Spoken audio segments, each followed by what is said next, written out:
Dealers are sitting on bikes they can't move, and the numbers explain why. A fully dressed Harley can push past $30,000 today, while riders are quietly buying Japanese cruisers that do the same job for thousands less. Same torque class, similar comfort, fewer repair headaches, and in some cases, nearly half the money out of pocket. That's not opinion. That's listings, price sheets, and what riders are actually paying right now. If you've spent decades believing the badge was the value, this shift hits your garage and your wallet. Today, we're counting down 7 Japanese bikes that are rewriting the math and making Harley look expensive by comparison. Stick with me till the end, because the final pick is the one that makes the value gap impossible to ignore. Number 7. Kawasaki Vulcan 1700 Vaquero. There was a time when a full-dress touring bike meant signing papers that felt heavier than the machine itself. Long forks, wide bars, hard bags, and a frame-mounted fairing once carried a premium that most riders simply accepted. Pride came with a price tag. Yet some riders began looking closer at what they were actually paying for wind protection, torque, and distance comfort, not branding or boardroom polish. The Vaquero speaks directly to that realization. It carries the stance of a serious bagger without leaning on nostalgia alone. The fairing is fixed to the frame, not the bars, giving steady tracking at highway speed.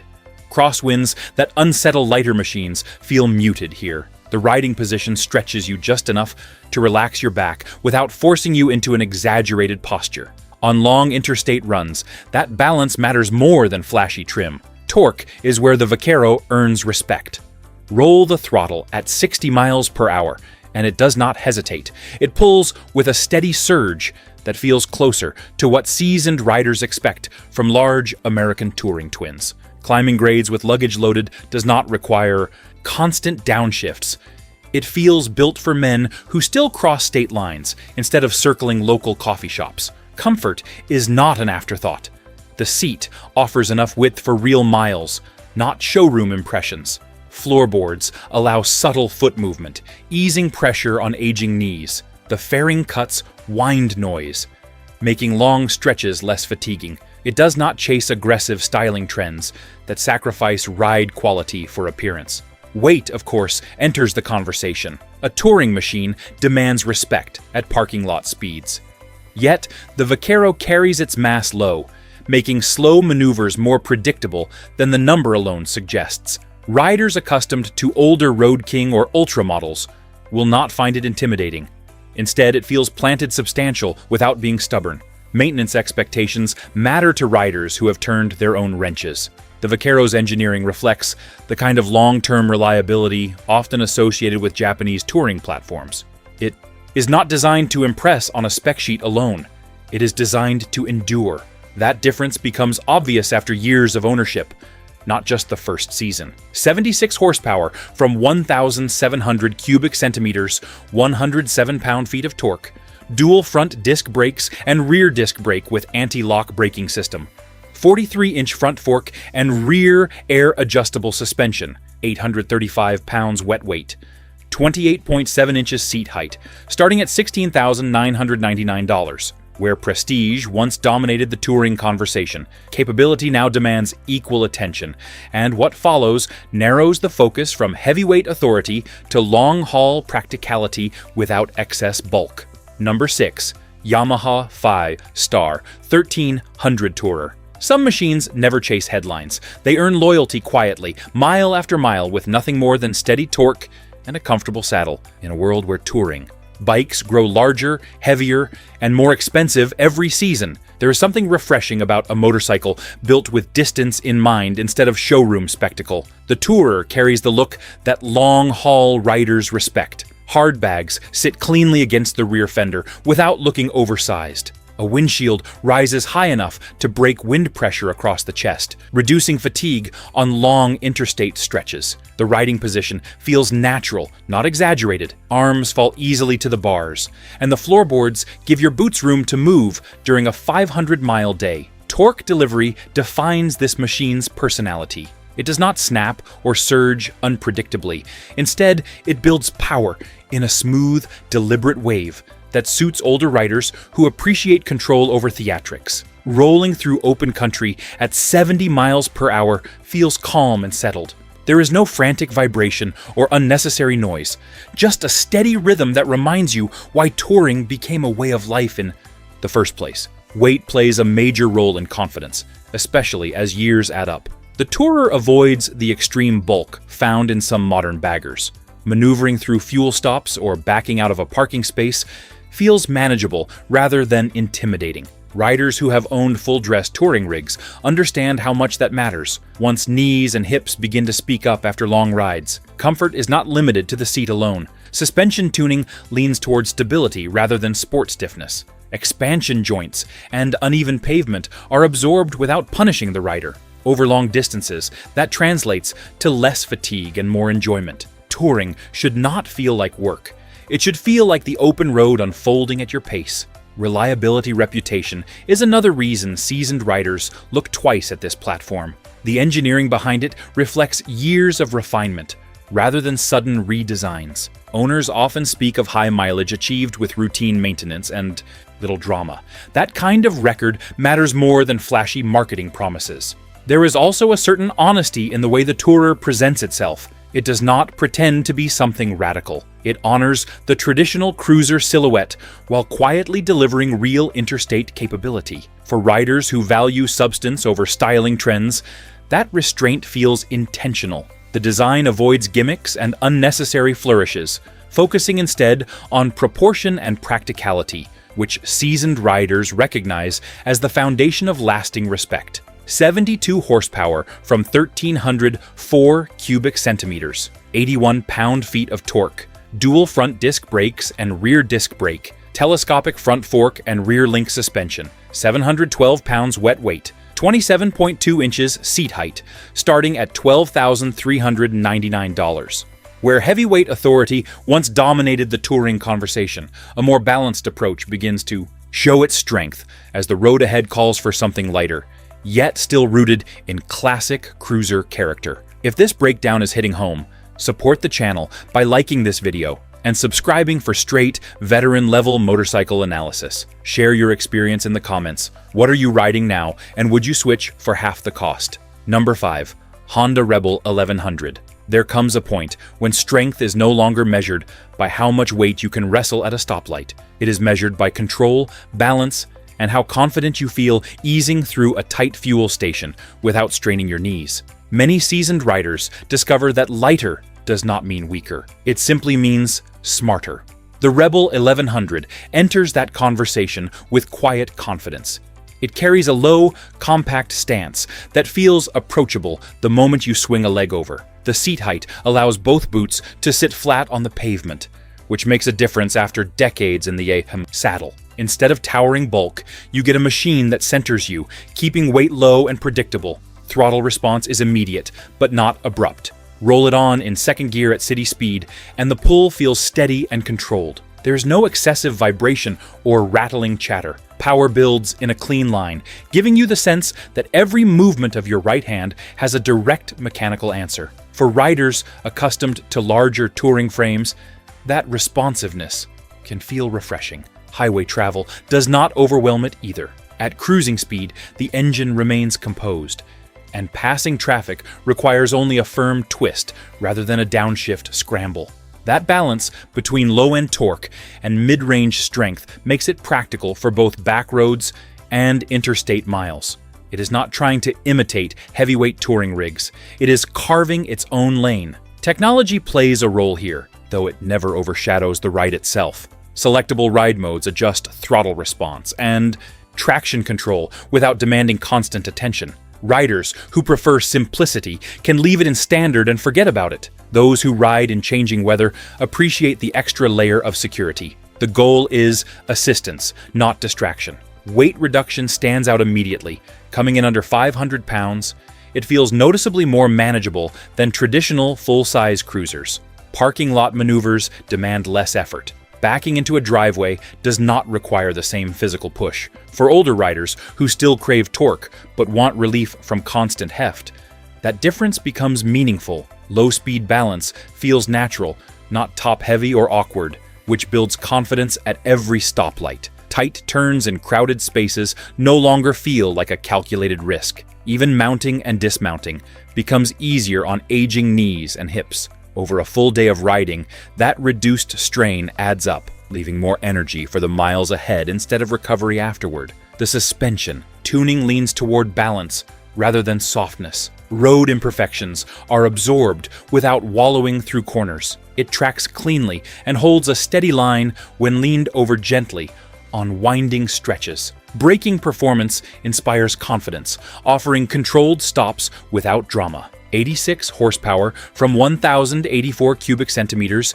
72 pound-feet of torque, single front disc brake and rear disc brake with anti-lock braking system, 43-inch inverted front fork and dual rear shocks, 487 pounds wet weight, 27.5 inches seat height, starting at $9,999. A shift toward muscle without excess bulk begins to surface from here, as the following machine takes the idea of cruiser performance and pushes it into far more aggressive territory. If you're running the math on these bikes, check the description for the gear and accessories that actually improve comfort, wind, protection, and long-mile control without wasting money. Number 4. Yamaha V-Max. Every so often, a factory motorcycle arrives that ignores tradition and dares the industry to catch up. Not because it is dressed in chrome or nostalgia, but because it delivers power that forces even loyal riders to take a second look. Among cruisers built for steady highway rhythm, one machine chose brute strength as its calling card. The V-Max does not ease into a conversation. Twist the throttle, and it answers immediately, with a surge that feels closer to a muscle car than a laid-back boulevard cruiser. Riders who grew up debating cam profiles and carb jetting understand that raw horsepower changes perspective. It reminds you that displacement alone does not define authority. How that power is delivered matters more. What makes the V-Max unique is how it blends aggression with control. Despite its reputation for straight-line dominance, the chassis feels planted and deliberate. It does not wobble under heavy acceleration, and it does not feel vague when leaned into a broad sweeper. The weight carries low, giving the rider a sense of stability even as the engine roars to life. Braking performance stands apart from many traditional cruisers. Dual front discs provide strong stopping force, backed by modern anti-lock braking system control. For older riders who remember when heavy bikes required careful planning before a hard stop,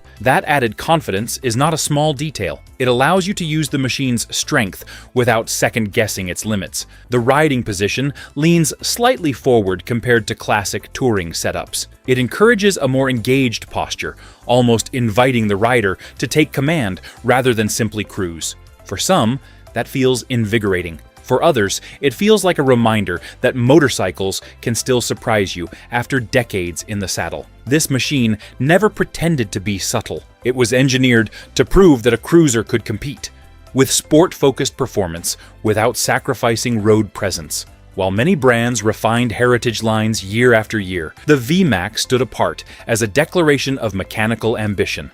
On open stretches of highway, that ambition becomes obvious. Acceleration from a roll feels immediate and relentless. Passing slower traffic does not require planning several seconds ahead. The engine's character stays smooth even as speed builds, delivering strength without harsh vibration. Twist the throttle at 60 miles per hour and the response is decisive, pushing you forward with a surge that feels controlled rather than chaotic. There is no frantic buzz through the bars, no unsettling wobble as momentum climbs. The power band remains broad and usable, giving seasoned riders confidence during long-distance runs. Even at sustained cruising speeds, the engine maintains composure, proving that high performance can coexist with real-world rideability. Ownership considerations remain practical. The design reflects years of development rather than rushed reinvention. Riders who value durability alongside performance appreciate that balance.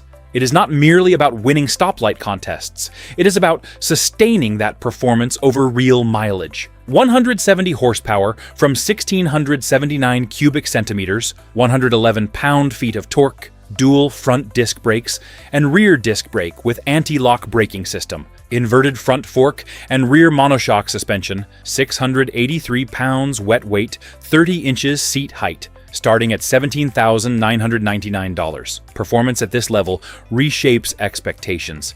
Yet a different kind of strength emerges ahead, where balance and everyday usability begin to carry equal importance. Number 3. Kawasaki Vulcan 900 Custom. Sometimes the smartest choice is not the loudest one in the parking lot. It is the machine that carries itself with confidence, delivers dependable torque, and asks nothing more than regular maintenance and fuel. In a market crowded with oversized touring rigs and high-dollar prestige models, a balanced middleweight cruiser deserves serious attention. The Vulcan 900 Custom brings that balance into focus. Its stretched stance and clean lines give it a presence that feels familiar to riders who grew up around classic American silhouettes. Long, low proportions, without unnecessary bulk, make it visually appealing without drifting into excess. It looks like a cruiser should, yet it avoids the weight that can make full-size machines feel intimidating. Out on the road, the Custom proves why moderation works. Throttle response is smooth and predictable, with torque arriving in a steady wave rather than a sudden hit. That character suits riders who value control over theatrics. Rolling through small towns or cruising along open highway, the engine feels relaxed yet capable. It does not strain at higher speeds, and it does not demand constant shifting to stay in its power band. Ergonomics matter more as years accumulate. The seating position offers a comfortable reach to the bars, and forward-mounted controls allow legs to stretch naturally. At stoplights, the manageable seat height provides reassurance. Both boots settle firmly on the ground, reducing the small anxieties that heavier motorcycles sometimes introduce. Confidence at low speed translates directly to enjoyment on longer rides. Handling reflects the benefits of moderate weight. Corner entry feels predictable, with no sudden lean or awkward top-heavy sensation. The Custom tracks through broad curves with stability, holding its line without excessive correction. Parking lot maneuvers are straightforward, a welcome trait for riders who no longer wish to wrestle 700 pounds of chrome. Low-speed balance inspires confidence when easing through tight fuel stations or crowded rally grounds. The steering response remains neutral, neither twitchy nor sluggish, giving seasoned riders the feedback they expect from a well-sorted chassis. Over uneven pavement, the frame stays composed, avoiding the vague wandering that heavier machines sometimes display. For men who value control over brute mass, that steadiness becomes part of the ride's lasting appeal. Maintenance simplicity also contributes to its appeal. The belt drive system eliminates the constant adjustment associated with chains while avoiding the abrupt feel some shaft systems can produce. For riders who prefer time in the saddle over time in the garage, that detail carries practical value. Reliability records across this platform reinforce its reputation as a steady, long-term companion. The visual character leans traditional, without imitating any specific era. It honors cruiser heritage through its silhouette, while remaining grounded in modern engineering. Riders accustomed to older touring machines may appreciate that it does not attempt to overwhelm them with excessive electronics or complicated systems.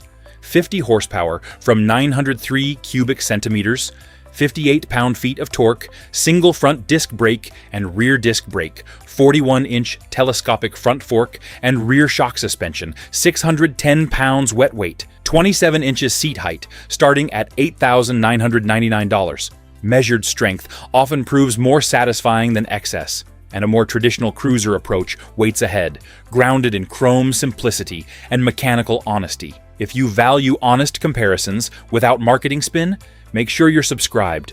More deep dives like this are coming, built for riders who care about torque, comfort, and long-term ownership, not hype or brand politics. Number 2. Suzuki Boulevard C50. There is a certain comfort in familiarity, the kind that reminds you of open highways in the late 1990s when cruisers were built to ride rather than to impress. Long fenders, generous chrome, and a steady V-twin pulse once defined the American touring dream. In that landscape, a machine that honors those lines without excessive cost feels like a return to basics. The C50 carries that traditional silhouette with quiet confidence.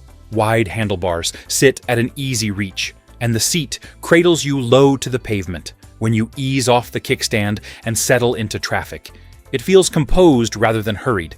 Nothing about it shouts for attention. It simply occupies the road with a calm presence that seasoned riders recognize immediately. Torque delivery reflects its character. Power builds in a smooth arc, allowing gentle roll-on acceleration through city streets and confident merging onto faster highways. There is no sharp spike or abrupt response. Instead, the engine hums steadily, giving you the sense that it was tuned for durability over drama. For riders who remember carbureted days and simple maintenance routines, that predictability feels reassuring. The shaft drive system deserves mention because it reduces the routine chores many cruisers demand. No chain adjustments, no frequent lubrication sessions, and no sudden slack to manage. It delivers power to the rear wheel with consistent feel and minimal upkeep.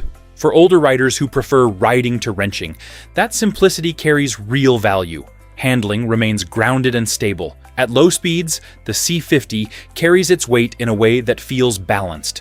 Parking lot maneuvers do not require excessive muscle. On gentle curves, the chassis tracks steadily without wandering. It is not built to carve mountain passes at aggressive lean angles. It is built to cover miles with composure. Comfort extends beyond the seat itself.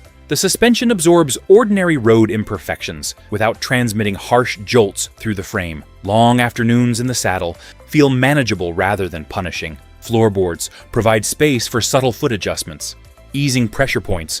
During extended rides, the overall experience favors endurance over spectacle. The visual appeal lies in its honest design. Sweeping fenders and classic lines echo an era when cruiser styling felt timeless. It does not attempt to modernize heritage with sharp angles or oversized components. Instead, it preserves a look that many riders still associate with the golden years of American touring culture. There is no forced aggression in the bodywork, no unnecessary bulk added for trend appeal. The stance remains balanced and proportionate, allowing the engine and frame to remain the focal points. For riders who remember when design served function first, that restraint feels authentic and enduring. 53 horsepower from 805 cubic centimeters, 53 pound-feet of torque, single front disc brake and rear drum brake, telescopic front fork and rear link-type suspension, 611 pounds wet weight, 27.6 inches seat height, starting at $8,609. Tradition at this price point speaks clearly, yet the final entry shifts toward a stripped and purposeful design that distills cruiser spirit down to its mechanical core. Number 1. Yamaha Bolt RSpec. In every generation, there is one machine that strips the conversation back to steel and throttle. No oversized fairings, no layered trim packages, no complicated distractions. Just a frame, a V-twin pulse, and the kind of stance that reminds you why cruisers mattered in the first place. For riders who believe motorcycles should feel mechanical rather than theatrical, that simplicity carries weight. The Bolt RSpec stands low and purposeful. The tank flows clean into the seat, and the minimal bodywork leaves the engine exposed where it belongs. It does not hide behind chrome excess. Instead, it shows its structure openly, almost like a custom build that rolled straight from a careful garage rather than a marketing department. That honesty appeals to riders who have spent years around real metal. Throttle response feels direct and unfiltered. Roll on the gas, and the torque answers without hesitation. There is no lazy lag or artificial smoothing that dulls the experience. It feels connected, as though the engine and rider share the same intention. Around town, that means confident launches from stoplights. On open roads, it translates into steady pull without unnecessary drama. Mid-mounted controls change the riding posture compared to stretched cruiser layouts. Your feet sit beneath you rather than far forward, which adds a sense of control when cornering. It encourages active riding rather than passive cruising. For seasoned riders who still enjoy carving through gentle sweepers, that difference becomes noticeable quickly. Weight remains manageable, and that matters as much in a driveway as it does on a highway. Maneuvering the Bolt through tight spaces does not require brute strength. At low speeds, balance feels natural. Riders who have owned heavier touring machines often appreciate how much easier everyday handling becomes without sacrificing engine character. Suspension tuning leans slightly toward firmness compared to traditional soft cruisers. The piggyback rear shocks help maintain composure over uneven pavement, keeping the chassis stable through moderate curves. It feels planted without being harsh. Braking performance remains straightforward and predictable, offering solid stopping power without complication. The Bolt RSpec also invites personalization. Its clean design serves as a foundation rather than a finished statement. Many riders value that flexibility, whether adding a different seat, adjusting bars, or refining exhaust tone. It becomes a canvas without requiring deep mechanical alteration to function properly. Most importantly, it delivers a riding experience that feels authentic. It does not pretend to carry decades of heritage on its shoulders. Instead, it focuses on torque, balance, and affordability. For older riders who have already owned high-dollar machines, that straightforward approach can feel refreshing. 65 horsepower from 942 cubic centimeters, 59 pound-feet of torque, single front disc brake and rear disc brake, telescopic front fork, and piggyback rear shocks, 542 pounds wet weight, 28 inches seat height, starting at $8,899. With simplicity reclaiming the spotlight, the larger message becomes clear. Substance and mechanical honesty can stand tall without carrying the financial burden once considered unavoidable. For riders who have seen trends rise and fall, that realization hits deeper than marketing slogans ever could. Real torque, manageable weight, and fair pricing speak louder than prestige badges. In the end, the road respects balance, durability, and the quiet confidence of a machine built to ride. For decades, one badge set the standard, but the road has a way of stripping things down to what actually works: torque, comfort, reliability, and what your money really buys. These 7 bikes prove the market has changed, whether the industry wants to admit it or not. You don't have to give up pride to ride smart. You just have to follow the math and the miles. Now, I want to hear from you. Which bike here surprised you? And what are you riding today? If this breakdown helped you see the market clearer, hit like so it reaches more real riders, and subscribe for honest, veteran-level motorcycle analysis without the hype.